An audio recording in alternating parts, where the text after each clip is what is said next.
In today's video, I'm going to teach you how to merge cells Notion 5 minutes. We're going to walk through how to combine cell content in a Notion table using Notion AI. This is helpful when you want to pull information from multiple cells or columns into a single place, tidy up a table, or create a quick summary without manually copying and pasting. Start by opening Notion in your browser or desktop app and head to your workspace.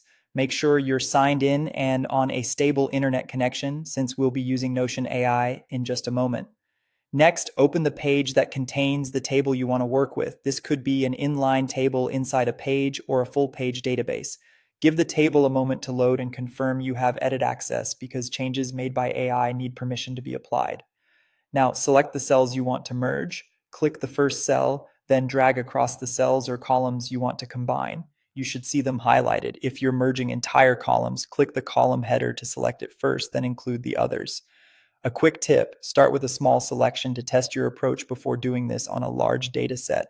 With your cells selected, look for the three-dot options menu or the floating toolbar that appears near your selection. Choose Ask AI. This opens Notion's AI panel for the exact content you highlighted.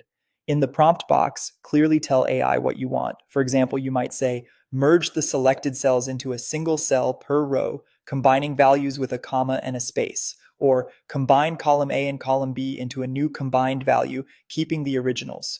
The clearer you are about the order, separators, and whether you want to keep or replace the original content, the more accurate the result will be. If your data has different types like numbers and text, mention how you want them handled. Notion AI will generate a preview of the change. Review it carefully to make sure the output looks right and that nothing important was lost. If it matches what you wanted, click Accept to apply the changes to your table.